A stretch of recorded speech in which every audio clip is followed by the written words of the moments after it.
जंगल में क़यामत की बारिश हो रही थी। बिजली कड़कती तो पूरा आसमान सफेद हो जाता।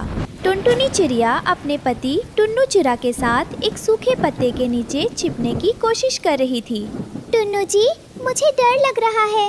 ये हवा इतनी तेज है कि हमारे पंख उखड़ जाएंगे। हमारी नन्ही जान कैसे बचेगी? हिम्मत मत हारो टुनटुनी, बस थोड़ा और सहारा ढूंढना है। वो देखो सामने, झाड़ियों के पीछे कुछ चमक रहा है। दोनों भीगते हुए झाड़ियों की तरफ बढ़े। वहाँ एक पत्थर के ऊपर एक विशाल सफेद मोमबत्ती जैसा ढांचा खड़ा था। ये कोई साधारण मोमबत्ती नहीं थी, बल्कि एक छोटा सा महल था, जिसकी छत से सुनहरी रोशनी निकल रही थी। अरे, ये तो मोमबत्ती का घर है। टुन्नू जी, देखो, इसके अंदर कितनी गर्माहट महसूस हो रही है। अजीब बात है, बाहर इतनी बारिश है, फिर भी इसकी लौ बुझ नहीं रही। चलो अंदर चलते हैं। जैसे ही वे अंदर पहुँचे, उन्हें लगा जैसे वे स्वर्ग में आ गए हों। मोम की दीवारें शहद की तरह महक रही थी और अंदर का तापमान हीटर जैसा गर्म था। तभी अंधेरे से एक भारी और कर्कश आवाज आई। ठहरो, कहाँ घुसे जा रहे हो तुम दोनों भिखारियों? कालू कौवा पेड़ की एक ऊंची डाल पर बैठा अपनी भीगी हुई काली चादर झाड़ रहा था।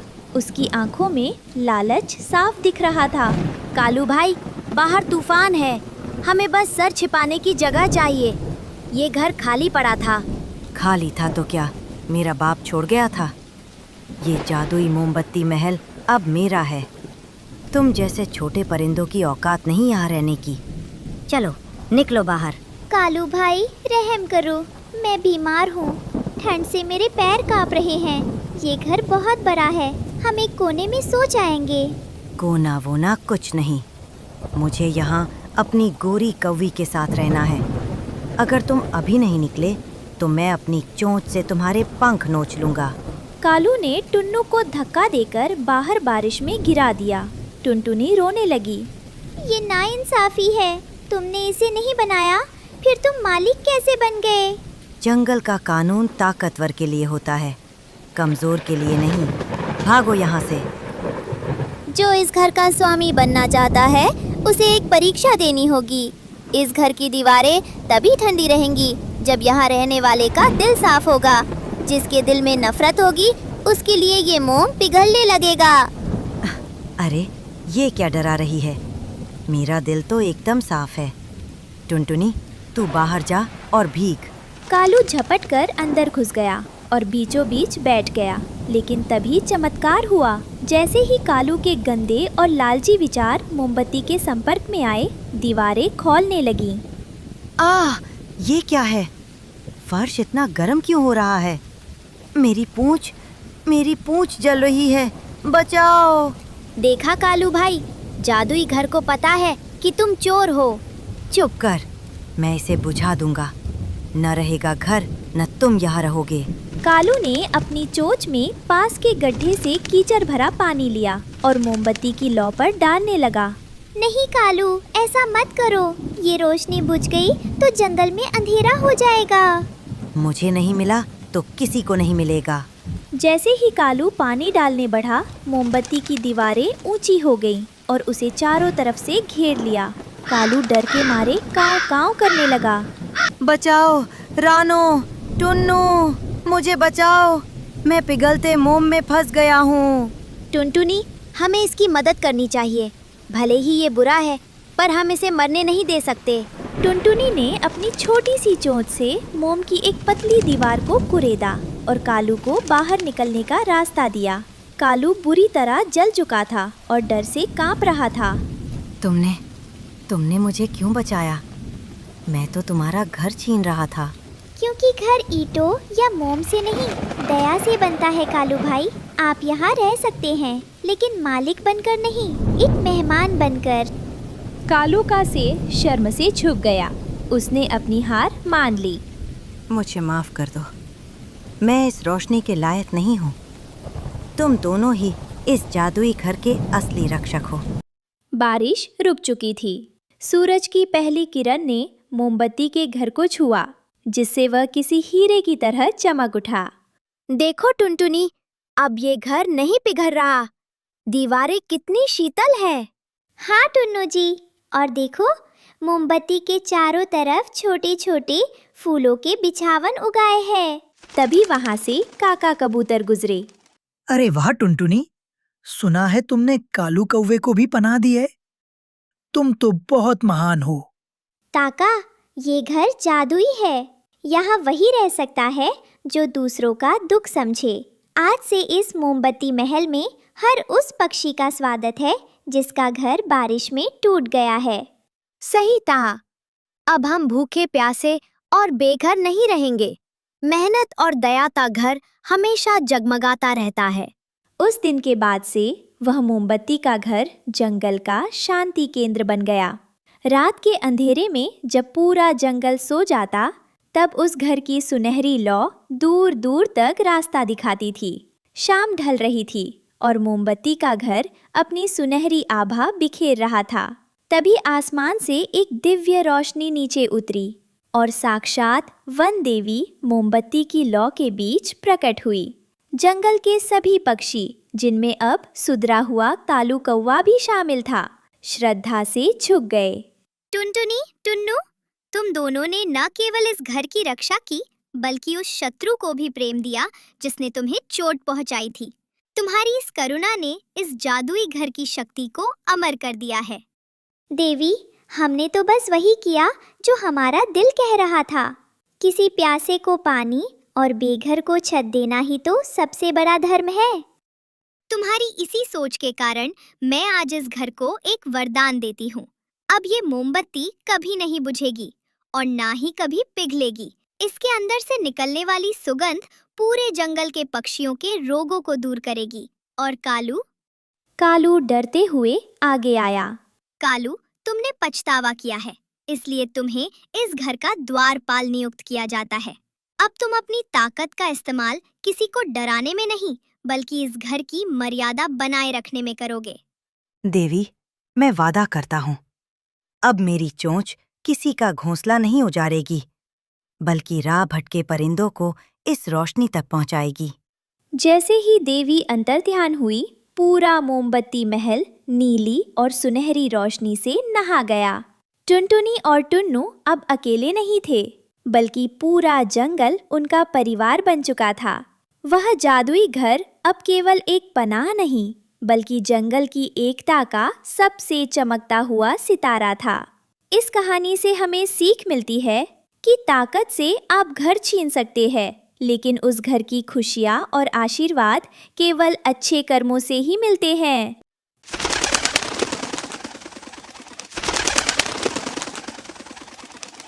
रामपुर जंगल के एक सुनसान कोने में एक सूखी टहनी पर एक छोटी सी बेबस सी चिड़िया बैठी थी, टुनटुनी। उसके पास उसका पति टुन्नू चिड़ा भी था। दोनों के पंख भीगे थे, आंखों में थकावट और दिल में उदासी लिए। टुन्नू, तुमने कभी महसूस किया है, ये बारिश सिर्फ पानी नहीं लाती, ये हर बार हमें याद दिलाती है कि हम कितने बेसहारा हैं। हमारे पास कोई छत नहीं, कोई कोना नहीं, जहां हम चैन की सांस ले सके। हर बार जब बादल गरजते हैं, मेरा दिल कांप उठता है।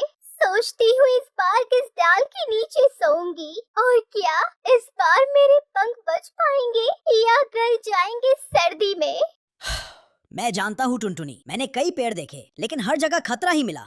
तुम दिन भर जंगल में उड़ते हो, थक जाते हो, और जब लौटते हो तो घर नहीं, सिर्फ वो डाली मिलती है जो किसी और का बसेरा थी कभी।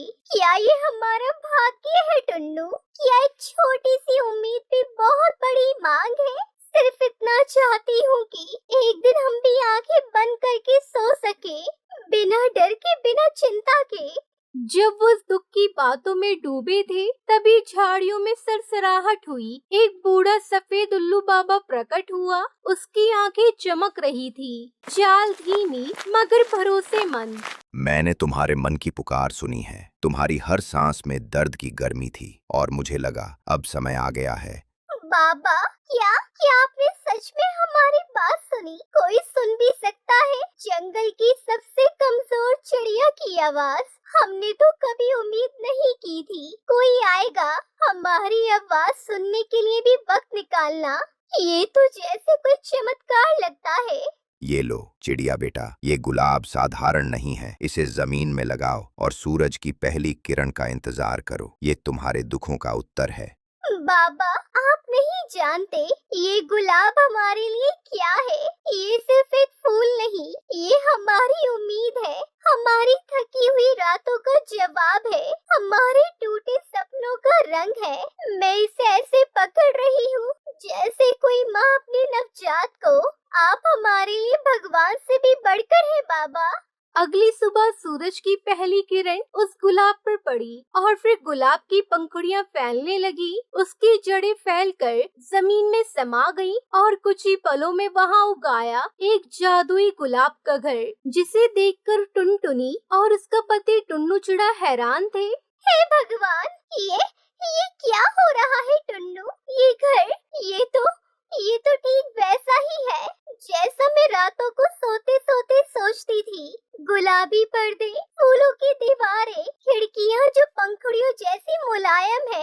ये सपना है ना? बोलो टुन्नू, ये सच है या नहीं? टुनटुनी, ये तुम्हारे हर आंसू की कीमत है। ये उसी विश्वास का परिणाम है जो तुमने हर अंधेरी रात में रखा। फिर वो दोनों पति पत्नी गुलाब के घर में आते हैं। मैं हर कोना छूना चाहती हूँ इस दीवार को, इस दरवाजे को, इन पंखुड़ियों को, क्योंकि इनमें मेरी भूख के दिन बसे हैं, मेरी ठिठुरती रातें, मेरे टूटे घोंसले। और आज जब ये घर हमारे सामने है तो मैं ये बस कहना चाहती हूँ, शुक्रिया उस ऊपर वाले को जिसने हमारी बात सुनी। टुनटुनी चिड़िया हर दिन उस गुलाब घर को संवारती, नन्हे नन्हे पौधे उगाती, दीवारों को फूलों से सजाती। देखो टुन्नू, ये झूला हमारे भविष्य के बच्चों के लिए है। मैं चाहती हूँ जब वो यहाँ खेले तो उन्हें कभी भी वो डर महसूस ना हो जो मैंने किया।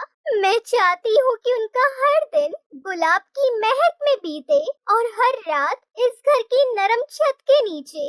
और मैं वादा करता हूँ टुनटुनी, जब तक ये पंख हैं, मैं इस घर की हर दीवार को सुरक्षित रखूंगा। जब जंगल के पक्षियों ने टुनटुनी का घर देखा तो वो सब दंग रह गए और टुनटुनी चिड़िया के गुलाब घर की तारीफ करने लगे। अरे वाह टुनटुनी, ये गुलाब का घर तो बहुत ही सुंदर है। इस घर को देखकर तो मेरा भी इसमें रहने का दिल करता है। ये तो किसी चमत्कार से कम नहीं।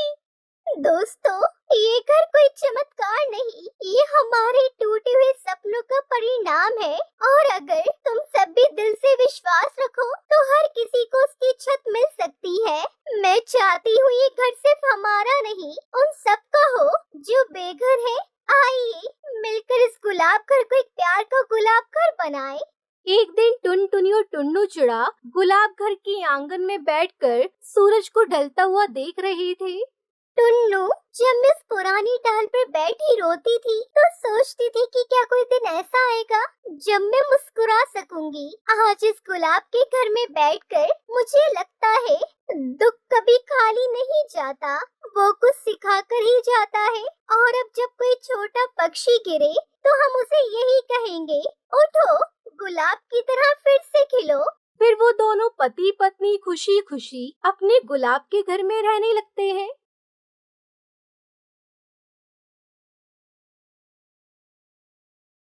जंगल में सावन की पहली बारिश आई, लेकिन रानो चिड़िया के लिए ये मौसम सिर्फ भीगने का नहीं, भूख से तड़पने का था। गुड़िया, कुकू, माँ कुछ नहीं ला पाई आज। बारिश ने सारा जंगल भिगो दिया, एक भी दाना नजर नहीं आया बेटा, ना कोई सूखा पत्ता, ना कोई गिरी हुई रोटी। माँ, पेट में बहुत दर्द हो रहा है, क्या तुम कुछ खा लोगी तो ताकत आ जाएगी ना, फिर उड़ सकोगी खाना ढूंढने। माँ, मैं भूखा हूँ, लेकिन तुम खा लो पहले। अगर तुम गिर गई ना तो हमें कौन उड़ना सिखाएगा। ना बेटा, माँ का खाना उसके बच्चे होते हैं, तुम लोग सही सलामत हो यही काफी है। मैं तो आदत डाल चुकी हूँ इस भूख की, पर तुम छोटे हो, तुम्हारा पेट भरना मेरा फर्ज है। हमारी किस्मत में क्या भूखा रहना ही लिखा है माँ। कभी कभी लगता है जैसे ये बारिश मेरे आंसुओं से मिलकर आई हो। हर बार जब मैं रोती हूँ बादल गरजने लगते हैं, लेकिन मैं हार नहीं मानूंगी बेटा। कल फिर जाऊंगी, किसी कोने में, किसी झाड़ी में, शायद कोई दाना छुपा हो। और अगर कुछ ना मिला तो माँ? तो मैं खुद को मिटा दूंगी, लेकिन तुम्हें भूखा नहीं रहने दूंगी, क्योंकि माँ का प्यार कभी खाली नहीं होता बेटा। रानू बच्चों को चुप कराते हुए रो पड़ती है।